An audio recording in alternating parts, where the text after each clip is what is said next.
But if you prepare yourself well, you do the breath work, you do the proper warm-up of crawling, you do the hanging, you do the ice here, you do the warm-up, you do the headstand, chances of you being sick, 0. And I can say that because today is day 32 of 62 days of every single day ice immersion. None of us who are doing the challenge is sick so far. Ice bath. Ice bath is a new exercise, is a new wellness routine, especially in Africa. It's not a new routine in Europe or in other places where they experience winter. However, in the recent years, we have had a lot of increase in the amount of people using ice bath for health and wellness. Here at the Human Garage, we introduce ice bath as a lifestyle, as a way of maintaining our body's health and function. But for you to be able to do ice bath, you need to be able to understand that there are restrictions or there are requirements that you need to do so that when you do the ice bath, it's safe, beneficial, and is enjoyable to the people, the participants of the ice bath. One of the first things that you need to realize is that ice bath needs a proper preparation of the body. Proper preparation means what? It means that before you get into the ice bath, it's important to have your vital signs checked. That is, your blood pressure, your sugar levels, your respiratory rate, your body mass index, and if you have any medical condition. It's key for that to be evaluated first before you get into the ice bath. Number one. Number two, you need to be taken through 11 minutes deep breath work so that you learn how to do and hold your breath, because we know breath is the first gift, is the first key that we use to get into the world, and is the last key we return when we go back to where we came from. So you prepare how to breathe so that when you get into the water, you don't get into a screaming mode or a panic attack. Once you have done the breath work, we go into crawling. And the reason we go into crawling, we crawl so that we can energize, we can stimulate the circulation, we can stimulate firing of the muscles to warm up the body so that the body is ready for the shock of the ice. So the crawling is 3 minutes, and crawling gives you cardio workout, it gives you functional workout, it gives you respiratory workout, it gives you strengthening workout, it gives you mental, or rather what we call mobility in motion. This meditation in motion, I mean. This helps your body to get charged. So you have breath, you've done the crawling, your body gets really charged up. And because we spend a lot of time curled up and looking into our phone, we introduced the large challenge that we call the monkey hang. And the monkey hang again is a mind game, mind over matter. You want to build your grip strength. Grip strength is key, is a fundamental requirement for longevity and also general function of your body. The next thing is that when you're hanging, it's a mental game. How much you're able to convince your mind that you can still hang on there and be okay. So it's really great for mental strength. That is a preparation for getting into the bath. When you come here into the bath, what we do is we put in 3 to 5 buckets of ice overnight that will melt overnight. When that water has melted overnight, we come in the morning and we add in some other 6 or 5 buckets of ice so that the water can be able to get to 0 degrees. Okay, very, very cold. Now, and then the other thing is we sprinkle a little bit of chlorine, because we do several of us in. So we put a little bit of chlorine into the water the previous night. Once you have done that, then now you come here and you lower yourself into the barrel. When you get inside the barrel, the first thing you get is severe shock. You know, the body gets into that crazy shock of the cold, and this is where you are likely to go into a panic mode. So what we recommend when you're here is remember the breath work you did. So you take in deep breath and out. In. So you have to learn how to control so that you help your body stay in the parasympathetic mood. It calms down, and the noise from the burning sensation, from the cold, you calm it down with breath work. After you've done your 3 minutes, we have 10 seconds to 1 minute, what we call the diverse reflex, where you get into the ice, and this is key to stimulate what we call the diverse reflex, another way to help the body relax even more and more deeper. And after the ice bath, we then go and do what we call a warm-up qigong. A warm-up qigong is just an up and down movement, but slow, because when you have come from the ice, all the circulation has come into the organs and less to the limbs.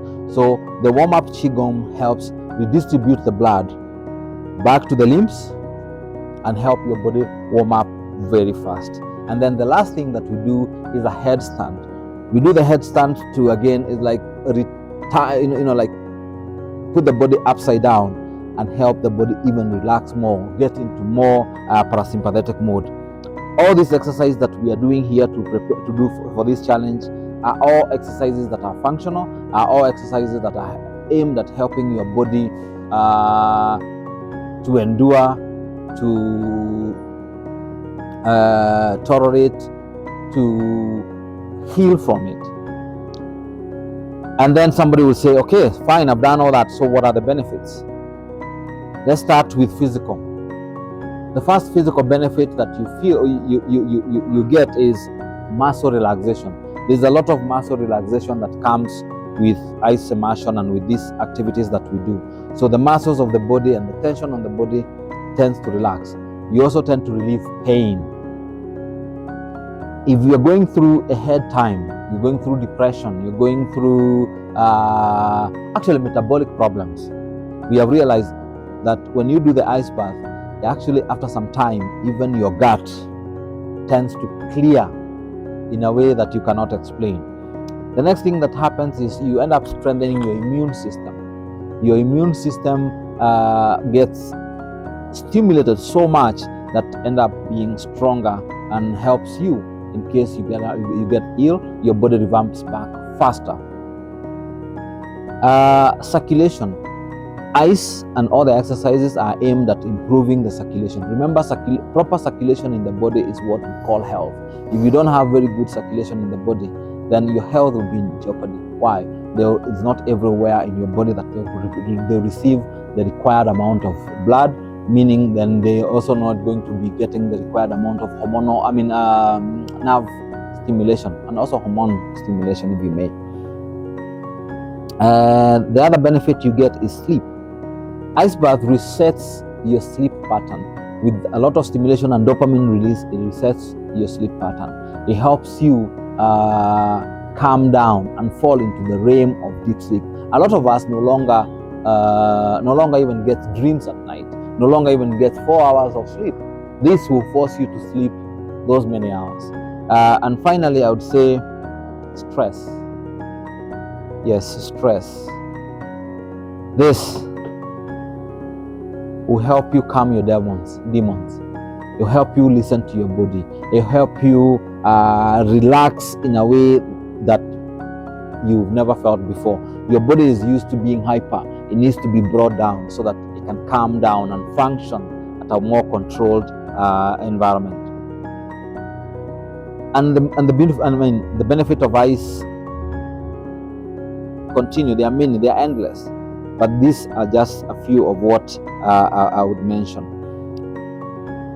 Well, somebody will say, okay, you have said all this, but we can get sick. It's a yes and no. It's a yes that you can get pneumonia. Yeah, it's a yes that you can get pneumonia. But one, we need to understand that pneumonia is a bacterial infection. So you get an infection from bacteria, and then it will affect your chest, and then when you interact with cold, it gets worse. You feel it's worse because cold, when you have an infection, the body is very tight, the body is very stiff, and when you then cold makes it worse. However, it is not the cold that causes pneumonia. It is not the ice that causes pneumonia. However, if you just come from wherever you are from and just get into the ice without proper preparation, then you risk your body getting damp. Damp meaning colder inside. And when your body gets damper inside, then you're likely to get sick. The reason why people get sick a lot during these cold months is because we cover ourselves so much. We put ourselves in areas that are warm, and we create a good breeding ground for mold, for dampness. And that dampness is what makes us get this bacteria infection, this sickness during this cold season. But if you prepare yourself well, you do the breath work, you do the proper warm-up of crawling, you do the hanging, you do the ice here, you do the warm-up, you do the headstand, chances of you being sick, 0. And I can say that because today is day 32 of 62 days of every single day ice immersion. None of us who are doing the challenge is sick so far. Touch wood. And we don't expect to be sick either until we finish this. So it has a way it has to be done. You have to respect the ice, you have to respect the cold, and you have to respect yourself and respect your body so that you do the right things before you do it. Ice bath is not a social event. It's not a place that you're just going having drinks and you doing ice bath. It can be dangerous. You need proper guidance, proper preparation for you to have it safe and for you to have the right benefit. Ice bath is not a one-time treatment or rather activity. It is a lifestyle. It's a way of life. It's a way that you make your body function. So you do it regularly, like the way you go to the gym or you go to for sauna or you go for yoga, whatever that you do for wellness. Ice bath follows the same trait, just that it's more functional and more brutal and more beneficial. Have you tried it? Would you like to try it? Karibu Human Garage.